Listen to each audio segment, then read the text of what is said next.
مفتی سلطان کے بیانات کے لیے مفتی سلطان آفیشل کو سبسکرائب کریں۔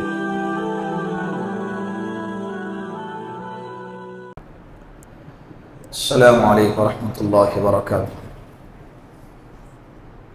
آج الحمدللہ 21 پارے مکمل ہو گئے۔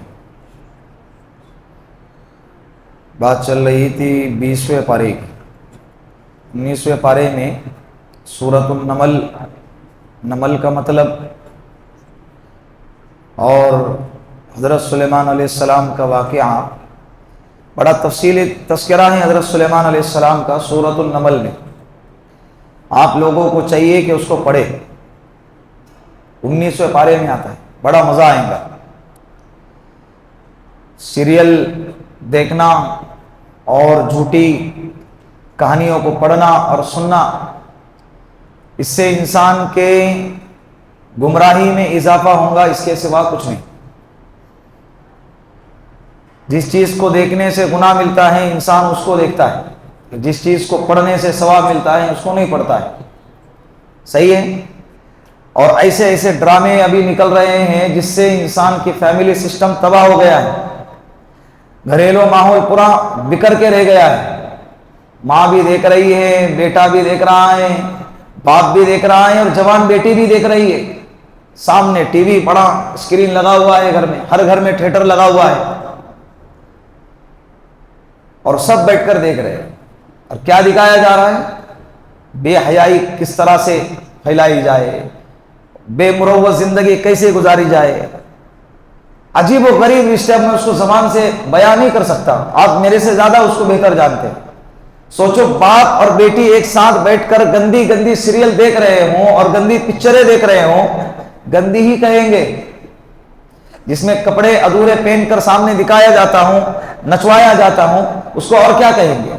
تو سوچو اس بیٹی کے دماغ میں اور باپ کے دماغ میں کیا خیالات پنپیں گے۔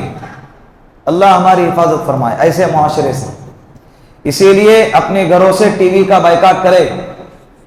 یہ اجتماعی گناہ ہو رہا ہے۔ آپ کہوں گے کہ ٹی وی نکالیں گے تو موبائل تو ہے نا، موبائل یہ انفرادی گناہ ہے، ٹی وی یہ اجتماعی گناہ ہے۔ کیا ہے؟ سب بیٹھ کر مل کے جب دیکھتے ہیں تو خیال اندر سے حیا ختم ہو جاتی ہے۔ اور اللہ کے رسول صلی اللہ علیہ وسلم نے فرمایا اذا فات الحیا فافعل ما شئت، جب حیا ختم ہو جائے تو پھر جو چاہے وہ کرے، جو چاہے۔ ایک روایت میں اللہ کے رسول نے فرمایا الحیاء شعبۃ من الایمان، حیا ایمان کا حصہ ہے۔ بعض محدثین نے اس کا ترجمہ کیا ہے حیا ہی ایمان ہے، حیا ختم ایمان گیا۔ اللہ ہمیں حیا والا بنا دے، ہمارے معاشرے کو اللہ حیا والا بنا دے۔ آگے سورۃ القصص ہے، سورۃ القصص۔ سورۃ القصص میں اللہ رب العزت نے حضرت موسیٰ علیہ السلام کا تذکرہ بیان فرمایا ہے۔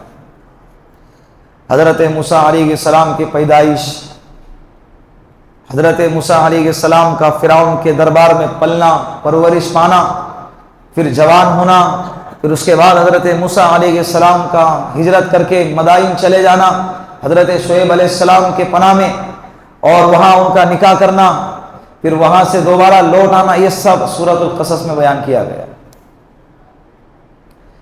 ہمارے نبی محمد عربی صلی اللہ علیہ وسلم جب ہجرت کر کے مکہ سے مدینہ جا رہے تھے، راستے میں ایک مقام آتا ہے، مقام جحفہ۔ جب مکہ چھوڑ کر ہجرت کر کے نکلے حضرت ابو بکر صدیق کے ساتھ میں، پلٹ پلٹ کر بار بار مکہ کو دیکھ رہے، پلٹ پلٹ کر بار بار مکہ کو دیکھ رہے۔ یہ وطن ہے، جائے پیدائش ہے، پیدائش کی جگہ ہے، جہاں میرا بچپنا گزرا، جہاں میری جوانی گزری، میرے زندگی کا ایک عرصہ گزرا۔ 53 سال کی عمر تک ہمارے نبی مکۃ المکرمہ میں رہے۔ کتنے سال کی عمر تک؟ 53 سال کی عمر تک۔ اب مکہ والوں کے سلوک کی وجہ سے مکہ کو چھوڑنا پڑ رہا ہے، اپنے لوگوں کو چھوڑنا پڑ رہا ہے، اپنے وطن کو چھوڑا جا رہا ہے، اور اس وطن کے اندر کعبۃ اللہ ہو، اللہ کا گھر ہو، سوچو ہمارے نبی کے دل پہ کیا گزر رہے ہوں گے۔ اسی لیے بار بار پلٹ کے مکہ کو دیکھ رہے، آنکھ سے آنسو بہہ رہے، کبھی کہتے اے مکہ میں تجھے کبھی نہ چھوڑتا، اگر تیرے رہنے والے مجھے یہاں سے نکلنے پر مجبور نہ کرتے تو میں تجھے کبھی نہ چھوڑتا۔ اللہ کے رسول کو مکہ سے بڑی محبت تھی، تو یہ سینے میں ایک درد ہے، ایک آگ لگی ہوئی، وطن کو چھوڑنے کی آگ۔ ہم کچھ دن کے لیے جب اپنا شہر چھوڑتے ہیں نا تو ہم کو اپنا وطن یاد آتا ہے، معلوم ہے، یقین ہے کہ دوبارہ لوٹنا ہے۔ بعض لوگ کاروبار کرنے کے لیے ملک چھوڑ دیتے ہیں، کنٹری چھوڑ دیتے ہیں، شہر چھوڑ دیتے ہیں، لیکن جس شہر میں رہتے ہیں اپنے وطن کو یاد کرتے ہیں نا۔ یہ وطن کی محبت اللہ نے انسان کی فطرت میں ڈالی ہے۔ ہمارے نبی کو بھی محبت ہے، اب جا رہے ہیں تو بار بار پلٹ کے مکہ کو دیکھ رہے۔ مکہ میں جحفہ پہ پہنچے، سورۃ القصص اللہ کے رسول صلی اللہ علیہ وسلم پر اتری۔ اے نبی جی، اپنا وطن چھوڑنے والے آپ تنہا نہیں ہیں، آپ سے پہلے آپ کے بھائی حضرت موسیٰ علیہ السلام نے بھی اپنا وطن مصر کو چھوڑا ہے، اور پھر کیا ہوا، 10 سال کے بعد میں نے دوبارہ ان کو مصر لوٹا دیا، اور حضرت موسیٰ علیہ السلام حضرت ہارون علیہ السلام کے ذریعے سے بنی اسرائیل کو فرعون کے ظلم سے نجات عطا فرمائی۔ یہ خوشخبری سنائی جا رہی ہے کہ نبی جی آپ جا رہے ہیں تو ہمیشہ کے لیے نہیں جا رہے ہیں، ہم دوبارہ آپ کو مکہ لوٹائیں گے، جس طرح سے موسیٰ علیہ السلام کو لوٹایا مصر، مدائن سے مصر لوٹایا، ہم آپ کو دوبارہ لوٹائیں گے مدینے سے دوبارہ مکہ، اور مکہ آپ کے جھولی میں ڈال دیں گے۔ یہ تسلی دی جا رہی ہے۔ انسان اگر کسی مصیبت میں مبتلا ہو نا، اور اس کو کسی اور کی مصیبت کا حوالہ دیا جاتا ہے تو درد کم لگتا ہے۔ درد کیا ہوتا ہے؟ کم لگتا ہے۔ ارے تیرا تو ہاتھ ٹوٹا ہے، اس کا تو سر پھٹ گیا، اچھا، وہ کہیں گے ہاں الحمدللہ چلو ٹھیک ہے، ہاتھ تو گیا لیکن سر تو بچ گیا نا بھائی، اس کا سر پھٹ گیا، اس کی مصیبت زیادہ ہے، اس کی تکلیف زیادہ ہے۔ تو اگر انسان کو کسی اور کی تکلیف کا واسطہ دیا جاتا ہے، حوالہ دیا جاتا ہے، تو وہ بندے کی اپنی تکلیف کیا ہو جاتی ہے؟ کم ہو جاتی ہے۔ جس طرح سے رمضان کے مہینے میں دیکھیں، غیر رمضان میں روزہ رکھتے ہیں کتنی تکلیف ہوتی ہے، لیکن رمضان میں کوئی احساس نہیں۔ کیوں؟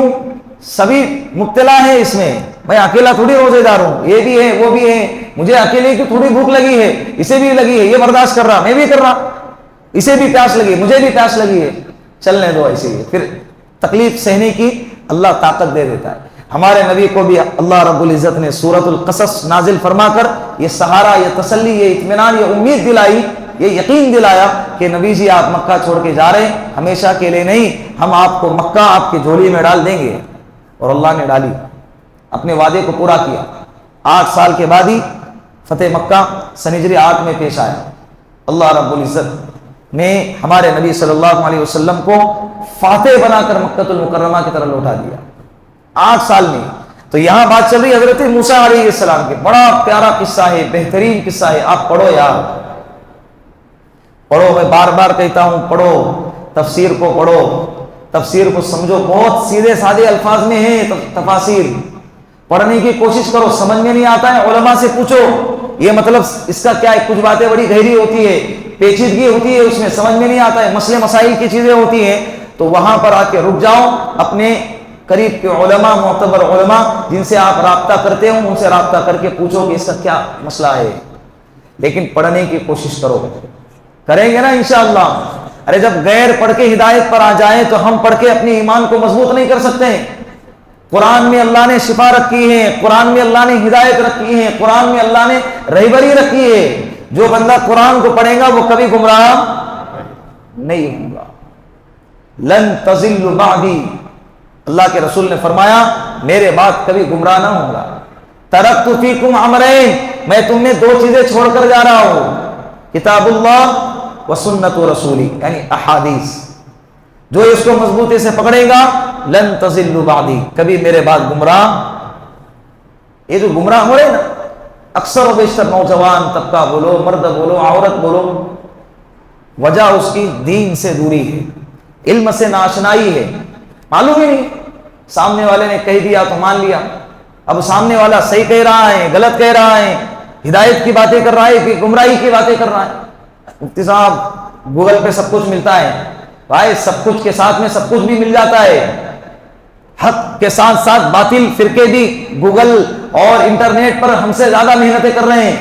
آپ مسئلہ سرچ کرو گے گوگل پہ، تفسیر کسی آیت کی تفسیر سرچ کرو گے گوگل پہ، تو اس کے اندر تفاسیر ایسے بھی آپ کو ملیں گے جو اہل حق والوں کی ہے، اہل حق کی ہے، اور ایسے تفاسیر بھی ملیں گے جو اہل باطل کی، غلط غلط تفاسیر کیے ہوئے ہیں. چند دن پہلے رمضان سے پہلے کرنل صاحب نے ایک تفسیر لا کر بتایا، تفسیر کی کتاب لا کر بتایا، جس میں آیت ہی اڑا کر رکھ دی ہے اور اس کے نیچے لکھ دیا باقاعدہ خاص طور پر اس کی یہاں پر ضرورت نہیں ہے، اس کے لیے اس کو اڑا دیا. کیا کر دیا؟ آیت ہی اڑا دیا. تو ہم پڑھ رہے ہیں، معلوم ہی نہیں ہے، پڑھتے جا رہے. تو اس کے لیے انٹرنیٹ سوشل میڈیا پر اعتبار نہ کرے. کتاب خریدے، پوچھ کر خریدے کون سی تفسیر خریدنا ہے، اور اس پر پڑھ کر عمل کرنے کی کوشش کرے. کریں گے نا انشاءاللہ بہت مزہ آئے گا. پھر آپ کو تنہائی ستائیں گے نہیں، آپ کو کسی گناہ کا سہارا لینا نہیں پڑے گا، آپ کو کسی فلم کا سہارا لینا نہیں پڑے گا. بور ہو رہا تو لگاؤ پکچر اور دیکھتے بیٹھو 2 گھنٹے، 2 گھنٹے لذت ملے گی، 2 گھنٹے دل لگی ہوں گی، 2 گھنٹے اچھا لگے گا. پھر اس کے بعد گناہ کا اثر ہوتا ہے دل میں بے چینی اور ظلمت اور اندھیرا پیدا کرنا، اور نیکی کا اثر ہوتا ہے دل کے اندر نور اور اطمینان پیدا کرنا. اللہ نے کہا الا بذکر اللہ تطمئن القلوب، سنو دلوں کا اطمینان تو میرے ہی یاد میں رکھا ہے. اچھا لگتا ہے گانے سنتے ہوئے، اچھا لگتا ہے بولے گانے سنتے ہیں نا، ذرا دل کو سکون لگتا ہے. ہو ہی نہیں سکتا گانے سنے اور دل کو سکون ملے، ہو ہی نہیں سکتا. اچھا لگتا ہوں گا گانے سننے کے حد تک، لیکن دل کے اندر گندگی بڑھتی جائیں گی، پھیلتی جائیں گی اور جمتی جائیں گی. اس کے لیے ان چیزوں سے اپنے آپ کو روکے رکھے. بھائی قرب قیامت کا وقت چل رہا ہے. کس کا وقت چل رہا ہے؟ قرب قیامت کا زمانہ ہے. کتنے بڑے تیزی سے متوجہ ہو رہے ہیں، حالات بد سے بدتر آ رہے. ہر صبح کا دن پچھلے دن سے بدتر ہوتا چلا جا رہا ہے، اور یہ ہمارے نبی کے الفاظ ہیں، علامتیں، پیشن گوئیاں ہیں جو بتا کر گئے ہم کو. تھوڑا سا سمجھ جاؤ، قرآن کی طرف آ جاؤ. کس کی طرف آ جاؤ؟ آج لوگ قرآن کے نام پر بھی لوگوں کو گمراہ کر رہے ہیں. لیبل لگا کے قرآن کا، اور کیا کر رہے ہیں؟ اپنا چورن بیچ رہے ہیں، اپنا منجن بیچ رہے ہیں، اور کہتے ہیں کہ بھائی ہم قرآن اور حدیث کی باتیں کر رہے ہیں. اس کے لیے آپ قرآن کو پڑھے، سمجھے اس کو، بڑا مزہ آئے گا. سورۃ القصص ابھی آپ اتنے دنوں سے سن رہے ہیں تو آپ کو اتنا تو اندازہ ہو چکا ہوگا نا کہ یار قرآن میں کیا کیا باتیں ہیں. پھر بھی میں بہت ساری باتیں چھوڑ رہا ہوں کیونکہ سب بیان کرنا ممکن نہیں ہے آپ کے سامنے. آدھے گھنٹے کے اندر جتنا پڑھا گیا اس کو بیان کرنا ممکن نہیں ہے. لہذا یہ آپ کو صرف چسکا دلانے کے لیے ہے. اگر آپ کو چسکا لگ گیا آپ خریدے تفسیر اور اس کو پڑھ کر عمل کرنے کی کوشش کریں گے نا انشاءاللہ. سورۃ القصص میں اللہ رب العزت نے حضرت موسیٰ علیہ السلام کا قصہ نقل فرمایا ہے. حضرت موسیٰ علیہ السلام بنی اسرائیل کے نبی ہیں. مصر میں پیدا ہو گئے. جس زمانے میں پیدا ہو گئے اس وقت فرعون کی بادشاہت تھی. بڑا ظالم بادشاہ تھا، حکومت بڑی اللہ نے اس کو عطا فرمائی تھی، لیکن متکبر تھا اور اپنے آپ کو خدا کہتا تھا. 2 جماعتیں مصر میں پلتی تھی، ایک قبطی اور ایک بنی اسرائیل. قبطی یہ فرعون کا قبیلہ ہے، اعلیٰ قسم کے لوگ مانے جاتے تھے، مالدار قسم کے لوگ مانے جاتے تھے، اور بنی اسرائیل کو دبا کے رکھا ہوا تھا. بنی اسرائیل کو 2 نمبری شہری بنا کے رکھا ہوا تھا. حالانکہ حضرت یوسف علیہ السلام کے زمانے میں بنی اسرائیل 1 نمبر کے شہری بنے ہوئے تھے، اس لیے کہ حضرت یوسف علیہ السلام کی بادشاہت تھی، ان کی حکومت تھی. لیکن بعد میں فرعون نے کیا کر دیا؟ بنی اسرائیل کو 2 نمبر کا شہری بنا دیا. ایک رات میں خواب دیکھا. کیا؟ مسجد اقصی بیت المقدس سے ایک آگ نکلی ہے جو مصر کو چاروں طرف سے گھیرے ہوئے ہے، اور بنی اسرائیل کو بچا کر قبطیوں کو جلا کے راکھ کر رہی ہے. اڑ گیا، گھبرا گیا، کاہنوں کو بلایا، نجومیوں کو بلایا، خواب کی تعبیر بتانے والوں کو بلایا. یہ اپنے آپ کو خدا کہنے والے کا یہ حال ہے کہ خواب دیکھ کر پسینہ نکل گیا. اپنے آپ کو خدا کہنے والے کا کیا حال ہے؟ یہ خواب دیکھ کر کیا نکل گیا؟ پسینہ نکل گیا. اور اس کو خود کے خواب کی تعبیر معلوم نہیں ہے. نجومیوں کو بلایا جا رہا ہے اور بلا کے پوچھا گیا کہ بھئی میں نے یہ خواب دیکھا ہے، اس کی کیا تعبیر ہے؟ نجومیوں نے تعبیر بتائی کہ بنی اسرائیل میں ایک بیٹا، ایک لڑکا پیدا ہوگا جو تیری سلطنت کو تباہ کرے گا۔ اس نے کہا کہ اب کیا کرے؟ اس نے اعلان جاری کروایا بنی اسرائیل میں اب کوئی لڑکا پیدا نہیں ہونا چاہیے، جو لڑکا پیدا ہوگا اس کو قتل کر دیا جائے گا۔ یہ آرڈر جاری کیا گیا، بنی اسرائیل میں جہاں جہاں بھی لڑکا پیدا ہوتا اس کو قتل کر دیا جاتا۔ پھر ایک وقت ایسا آیا کہ وزیروں نے فرعون سے کہا کہ بادشاہ سلامت، اگر یہی سلسلہ چلتا رہا تو بنی اسرائیل سے مرد ختم ہو جائیں گے، پھر بہت سارے ایسے کام ہیں جو ہم بنی اسرائیل سے لیتے ہیں ہم نہیں کر سکتے، اگر وہ مرد ختم ہو گئے تو وہ کام ہم کو کرنا پڑے گا، اس آرڈر کو تھوڑا تبدیل کیجئے۔ فرعون نے پھر چینج کیا، کیا؟ 1 سال جو لڑکے پیدا ہوں گے اسے قتل کر دیا جائے، اور 1 سال جو لڑکے پیدا ہوں گے دوسرے سال اس کو چھوڑ دیا جائے۔ جس سال بچوں کو چھوڑنے کا سال تھا اس سال اللہ رب العزت نے حضرت ہارون علیہ السلام کو پیدا فرمایا، اور جس سال بچے کو قتل کرنے کا سال تھا اس سال اللہ رب العزت نے حضرت موسیٰ علیہ السلام کو پیدا فرمایا۔ جس کا خواب دیکھا تھا نا، جس بچے نے اس کی سلطنت کو تباہ کر دیا، راتوں کی نیندیں حرام کر دیا، وہ بچہ کون سے سال پیدا ہو رہا ہے؟ جس سال قتل کرنا ہے، ذبح کرنا ہے، پیدا ہو گئے۔ لیکن ادھر ان کی والدہ ڈر رہی ہے، اللہ رب العزت نے ان کے والدہ کے دل میں الہام فرمایا، وَأَوْحَيْنَا إِلَىٰ أُمِّ مُوسَىٰ أَنْ أَرْضِعِيهِ، ہم نے حضرت موسیٰ علیہ السلام کے والدہ کے دل میں یہ بات ڈالی کہ دودھ پلاؤ۔ ان ارضعی کے معنی دودھ پلانا، دودھ پلاؤ۔ فَإِذَا خِفْتِ عَلَيْهِ، اگر ڈر لگتا ہے فَأَلْقِي فِي الْيَمِّ، سمندر کے حوالے کرو، پانی کے حوالے کرو، ڈرو نہیں، لیکن وَلَا تَخَافِي وَلَا تَحْزَنِي، ڈرنا بھی نہیں اور غم بھی نہیں کرنا۔ اللہ کی طرف سے جب کوئی باتیں دل پہ اترتی ہے نا وہ جم جاتی ہے، اس وقت انسان شک اور شبہ میں نہیں لگتا ہے کہ یار ڈالو کہ نہیں ڈالو، کرو کہ نہیں، باتیں اللہ کی طرف سے اگر ہوں گی تو اللہ اس پہ جمائیں گے آپ کو۔ حضرت موسیٰ علیہ السلام کے والدہ، اب یہاں پر وہی اتر رہی تو اوحا کا لفظ استعمال کیا، وَأَوْحَيْنَا إِلَىٰ أُمِّ مُوسَىٰ، تو حضرت موسیٰ علیہ السلام کے والدہ کے دل پر وحی اتری۔ اس کا مطلب یہ نہیں کہ حضرت موسیٰ علیہ السلام کے والدہ نبی ہے، اللہ کا قانون ہے، حضرت آدم علیہ السلام سے لے کر ہمارے نبی تک اللہ نے عورت کو نبی بولو نہیں بنایا۔ پچھلے 2 سال پہلے پڑوس کے ملک میں ایک عورت نے نبوت کا دعویٰ کیا تھا، جیل میں ڈال دیا اس کو۔ کیا دعویٰ کیا تھا؟ تھوڑا بہت کچھ پڑھ لیے غلط طریقے سے، اور 4 لوگ ہاتھ کے نیچے اگر آگے جی حضوری کرنے والے تو فوراً مہدی ہونے کا دعویٰ کر رہے، اور کبھی نبی ہونے کا دعویٰ کر رہے، کبھی عیسیٰ مسیح ہونے کا دعویٰ کر رہے، اور جو بھی کر رہے ادھر ہی پاکستان اور ہندوستان میں ہی ہے۔ اور حالانکہ یہ دونوں کی شخصیت کی علامت اللہ کے رسول نے جو بھی بیان فرمائی وہ ادھر ہے، گلف کنٹری میں ہے، یہاں ان کا کوئی لینا دینا بھی نہیں ہے، لیکن جو بھی پیدا ہو رہے کدھر ہو رہے؟ بولو ادھر ہی ہو رہے، وہ بھی دیہات میں، کبھی دربھنگا میں پیدا ہو رہے جس کو کوئی جانتا بھی نہیں ہے۔ ابھی ایک حال ہی میں تازہ فتنہ جانتے ہیں آپ، شکیل ابن حنیف کا فتنہ، 32 سے 34 سال ہو گئے اس کو ظاہر ہو کے۔ کتنے سال ہو گئے؟ 32 سے 34 سال ہو گئے اس کو ظاہر ہو کے۔ شروع میں ذلیل ہوا، مارے اس کو، دلی کے اندر بھگایا گیا، لیکن سنکی آدمی ہے، سائیکو ہے، تھوڑا دماغ سے پیدل ہے، اپنی محنت کرتا رہا، لوگوں کی تعداد بڑھتی گئی، آج ہزاروں کی تعداد اس کی ہے ماننے والوں کی۔ کتنی؟ اور اس کو یہ دعویٰ کر کے کتنے سال ہو گئے؟ بولو 32 سے 34 سال ہو گئے۔ ہمارے نبی نے صاف ستھرے الفاظ میں بیان فرمایا ہے کہ جب حضرت مہدی ظاہر ہوں گے، ان کے انتقال اور ان کے ظہور کے درمیان 9 سال کا عرصہ ہوں گا۔ کتنے سال؟ بات ختم ہو گئی، آج بات وہاں پر ہی، آگے دلائل مانگنے کی ضرورت ہی نہیں، دلائل سننے کی بھی ضرورت نہیں ہے۔ ایسی ایسی باتیں بتایا، میں بہک گیا۔ ارے کیوں سنا تو نے وہ باتیں؟ جب بتایا تو تم نے سنا کیوں؟ آج کے زمانے میں کسی سے نبوت کی دلیل مانگنا بھی کفر ہے کہ بھئی تیرے پاس کیا دلیل ہے کہ تو نبی ہے۔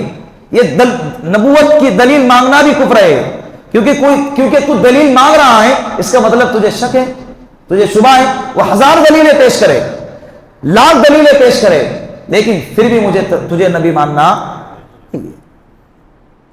ما کان محمد ابا احد من رجالکم ولکن رسول اللہ وخاتم النبی، اللہ نے مہر لگا دی، قیامت تک کوئی نبی آنے والا، یہ میرے نبی کی شان ہے، میرے نبی کا اعجاز ہے۔ کوئی جھوٹا نبی آئے، اللہ کے رسول نے فرمایا انہ سیکون فی امتی کذابون 30، قیامت سے پہلے 30 جھوٹے نبی آئیں گے جو نبوت کا دعویٰ کریں گے۔ یہ غلام احمد قادیانی بھی، اس نے بھی جھوٹا نبی ہونے کا دعویٰ کیا۔ یہ محمد قاسم پڑوس کا، گزشتہ 3-4 مہینے پہلے اس پر بہت زیادہ گفتگو ہو گئی تھی، اپنی ڈریمز آ رہے اس کو، 13 سال کی عمر کا تھا جب سے، ڈریمز کا خوابوں کی دنیا میں جیتے رہتا۔ میں نے اللہ کو دیکھا، اللہ سے باتیں کیا، میں نے اس کو دیکھا، میں نے اس کو دیکھا، میں نے یہ کیا، میں نے وہ کیا، چہرے پہ داڑھی نہیں ہے، دکھنے میں انسان بھی نظر نہیں آتا۔ اور لوگ سوشل میڈیا کے ذریعے اس کو وائرل کر رہے ہیں۔ لوگ کیا کر رہے ہیں؟ وائرل کر رہے ہیں۔ جو بندہ ایسے فتنوں میں مبتلا ہوگا اس کا ایمان سلب ہو گیا، وہ بندہ کافر ہے، مرتد ہے۔ اگر مرے گا اس حال میں، کفر کی موت مرے گا۔ کس کی موت مرے گا؟ معمولی نہ سمجھو، یہ فتنہ بڑے تیزی سے پھیلتا جا رہا ہے، اس کو روکنا یہ ہماری ذمہ داری ہے۔ ہماری کیا ہے؟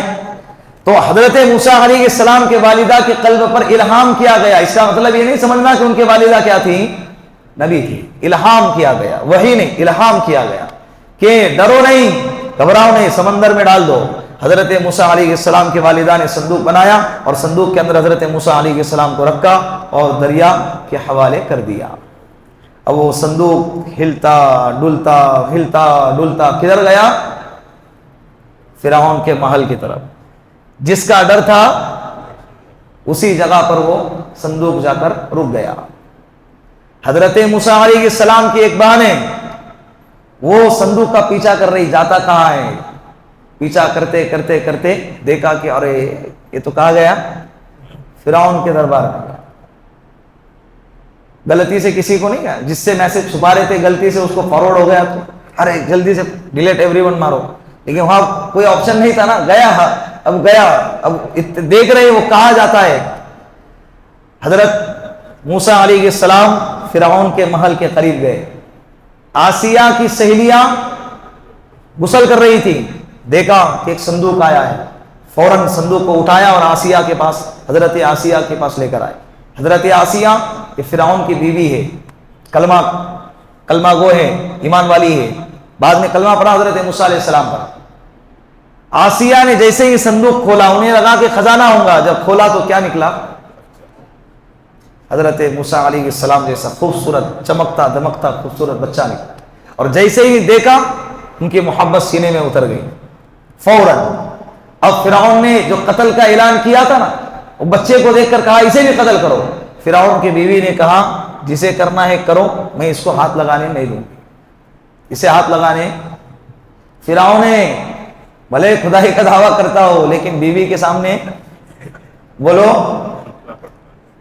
گھٹنے ٹیک دیے، ٹھیک ہے کیا کر سکتے ہیں، مان گیا۔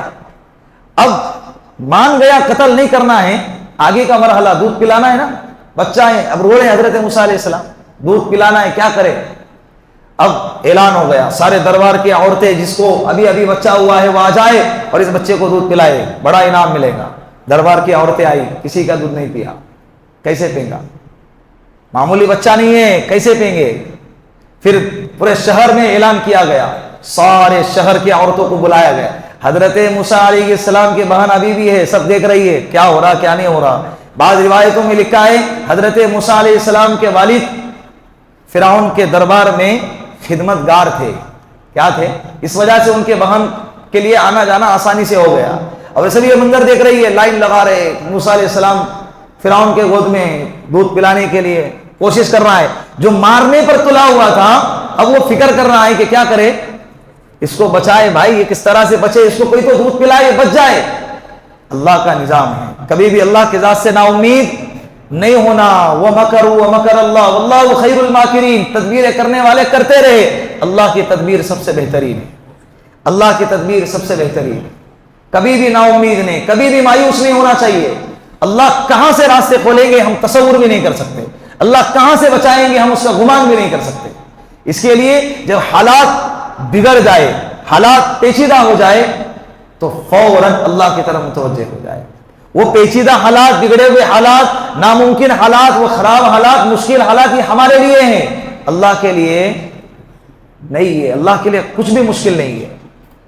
آج اتنا ہی ایک چیز ایمان کو تازہ کرنے کے لیے آپ سمجھ لینا، جس فرعون نے قتل کا آرڈر جاری کیا، اسی فرعون کے گود میں موسیٰ علیہ السلام کو اللہ نے بٹھوایا اور اسی کے ذریعے سے کیا کر رہے ہیں؟ دودھ پلانے کا انتظام کروا رہے ہیں۔ اللہ ہے، دشمنوں سے اللہ کام لے لے، دشمنوں کو ہدایت دے دے، اللہ ان سے کام لے لے، اللہ ہے۔ اب فرعون کے دربار میں بیٹھے ہیں، کوئی کسی عورت کا دودھ پینے کو تیار ہی نہیں ہے، کیا کرے؟ کیا روئے جا رہے، روئے جا رہے۔ حضرت موسیٰ علیہ السلام کے بہن نے کہا، ان کے الفاظ سنو، قرآن کیا کہتا ہے؟ وَقَالَتْ لِأُخْتِهِ قُصِّي فَبَصُرَتْ بِهِ عَنْ جُنُبٍ وَهُمْ لَا يَشْعُرُونَ وَحَرَّمْنَا عَلَيْهِ الْمَرَاضِعَ مِنْ قَبْلُ فَقَالَتْ هَلْ أَدُلُّكُمْ عَلَىٰ أَهْلِ بَيْتٍ يَكْفُلُونَهُ لَكُمْ وَهُمْ لَهُ نَاصِحُونَ۔ میں ایک عورت کو جانتی ہوں جو اس کو دودھ پلا سکتی ہے۔ یہ کہاں اور بھاگ گئی، وہاں سے نکل گئی۔ فرعون کہنے تو تلاش کرو، تلاش کرو، وہ کہاں ہے جو کہتی ہیں کہ ایک عورت ہے جو اس کو دودھ پلا سکتی ہے؟ اور وہ فوراً نکل کے کہاں آ گئی؟ اپنے والدہ کے پاس ہے۔ کہنے لگی اماں بھائی تو فرعون کے دربار میں ہیں اور فرعون کے گود میں ہیں، اور اماں ڈر رہی ہے۔ فرعون کے گود میں گیا، کہا کہ نانا نانا، اب فرعون اس کو دودھ پلانے کی فکر میں ہے، اس کا انتظام کرنے کے چکر میں ہے۔ اس نے اعلان کیا ہے جو بھی اس بچے کو دودھ پلائے گا اس کو سونے اور چاندی میں تول دیا جائے گا، بڑا بڑا انعام دیا جائے گا۔ اماں بھائی کسی کا دودھ نہیں پی رہے، آپ چلو نا ساتھ میں، ہو سکتا ہے کہ آپ کا دودھ پی لے۔ غریب تھے حضرت موسیٰ علیہ السلام کے والدہ، پھٹے پرانے کپڑے، آئے اور لائن میں لگ گئے۔ ساری عورتیں دیکھ رہی ہیں، ان بڑے بڑوں کا دودھ نہیں پی رہا ہے، تمہارا دودھ پیے۔ اب آپ تصور کریں کہ جس ماں نے اپنے بچے کو صندوق میں ڈال کر پانی کے حوالے کر دیا، اب وہ بچہ فرعون کے گود میں سامنے، اور یہ 1 گھنٹے 2 گھنٹے کا مسئلہ نہیں ہے، کئی دن گزر گئے۔ اس کے بعد سامنے جب دیکھا تو کیا ماں کی کیفیت ہوگی؟ مال میں جب بچے کے ساتھ فیملی کے ساتھ جاتے ہیں، آدھے گھنٹے کے لیے جب بچہ گم ہو جاتا ہے نا، ماں باپ بے چین ہو جاتے ہیں، اور جب مل جاتا ہے نا چومتے چاٹتے ہیں اور اس کو گلے لگاتے، سینے سے لگاتے۔ یہ اللہ نے فطرت محبت میں محبت ڈالی ہے فطرت میں۔ اب موسیٰ علیہ السلام کے والدہ نے جب بچے کو دیکھا تو دل بے چین ہو گیا۔ قرآن کہتا ہے ہم نے ان کے دل کو تھامے رکھا، ہم نے ان کے دل کو کیا رکھا؟ تھامے رکھا، ورنہ قریب تھا کہ یہ ظاہر کر دیتے یہ میرا بچہ ہے۔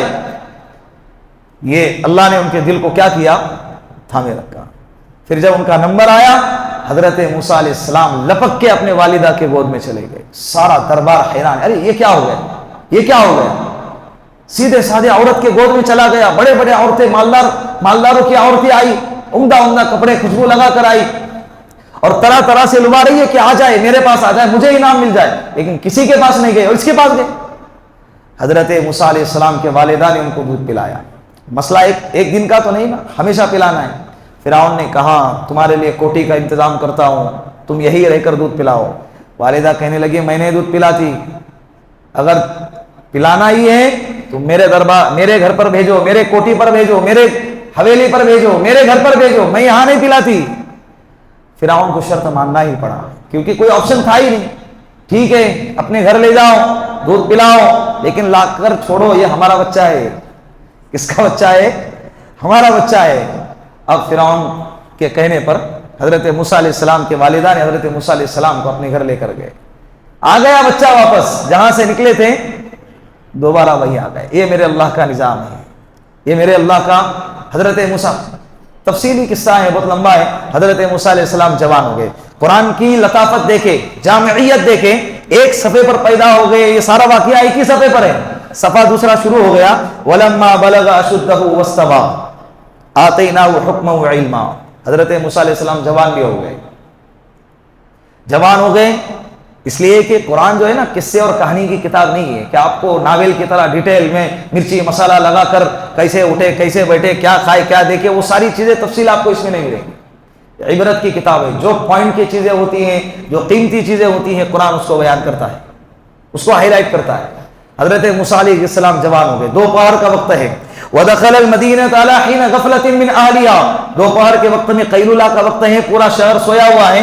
فَوَجَدَ فِيهَا رَجُلَيْنِ يَقْتَتِلَانِ, دو لوگوں کو دیکھا آپس میں لڑائی کر رہے ہیں, جھگڑے کر رہے ہیں. ایک قبطی ہے, ایک بنی اسرائیل ہے.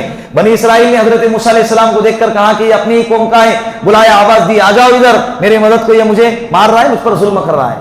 فَوَكَزَهُ مُوسَىٰ فَقَضَىٰ عَلَيْهِ, حضرت موسیٰ علیہ السلام نے قبطی کو ڈرانے کے لیے صرف ایک گھوسا مارا. نبی کے جسم میں اللہ اتنی طاقت دیتے ہیں کہ 40 مردوں سے بھی زیادہ ایک نبی کے جسم میں طاقت ہوتی ہے.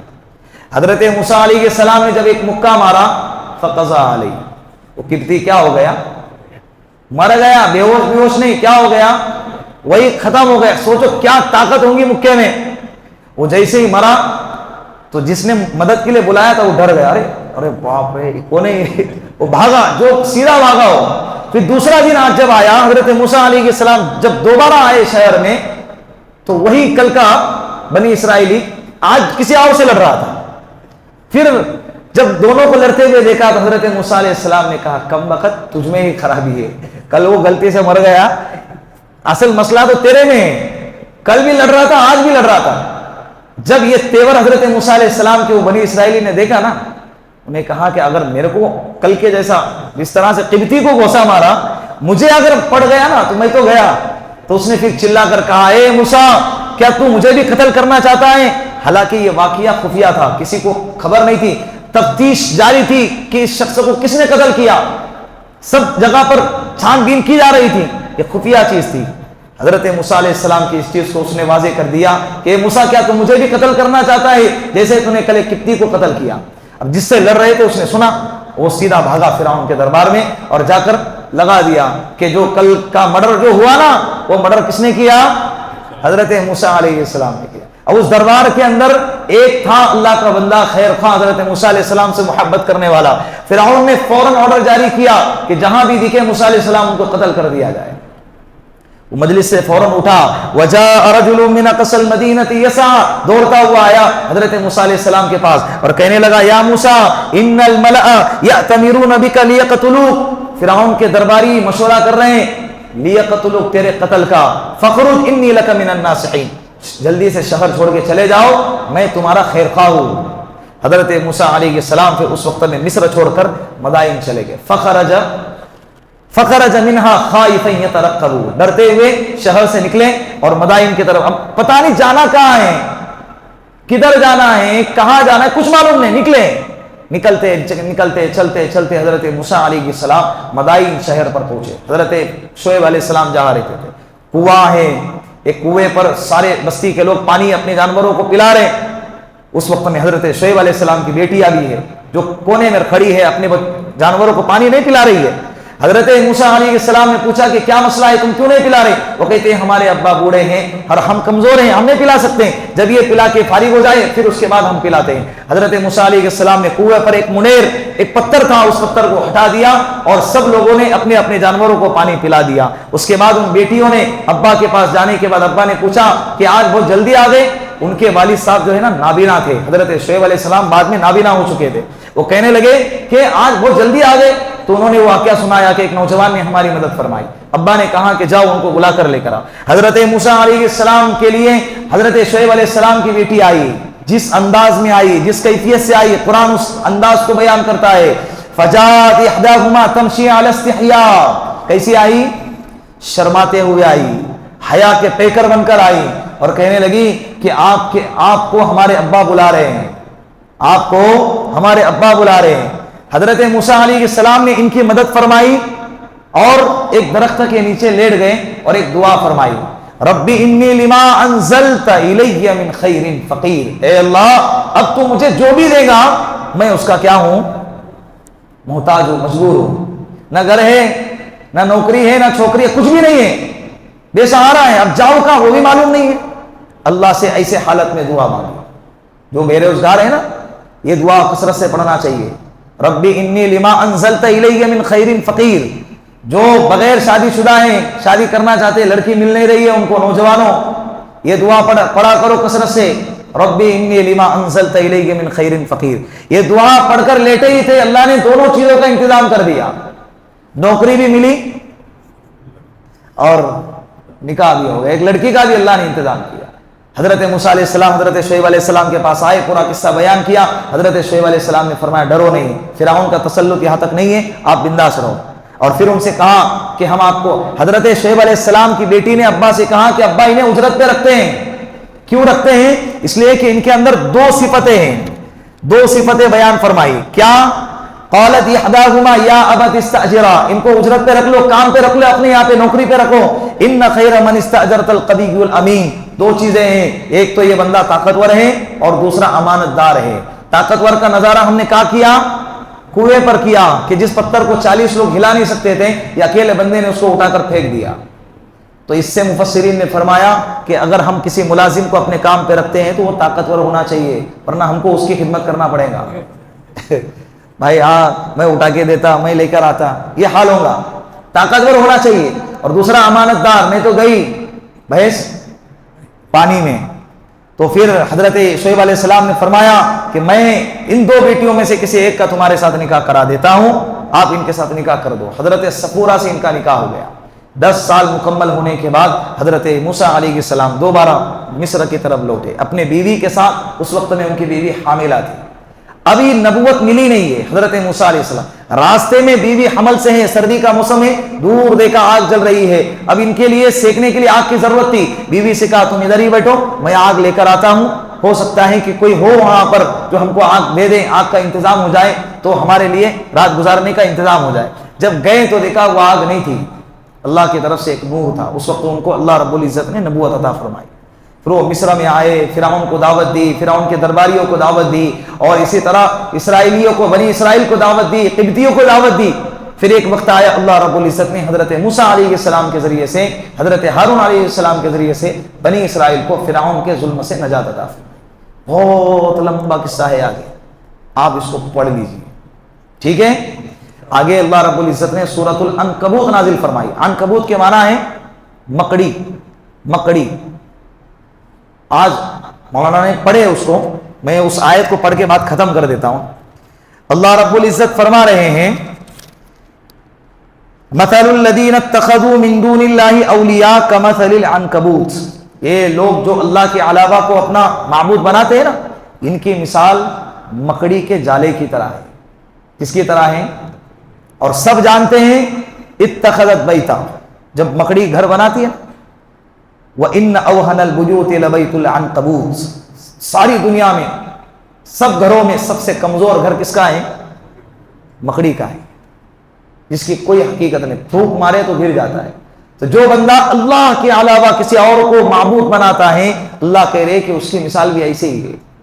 یہ کچھ نہیں ہے، مکڑی کے گھر، مکڑی کے جالوں سے زیادہ ان کی کوئی حیثیت نہیں ہے. اللہ رب العزت ہمیں توحید پر جینا اور مرنا نصیب فرمائے. وآخر دعوانا ان الحمد للہ رب العالمین.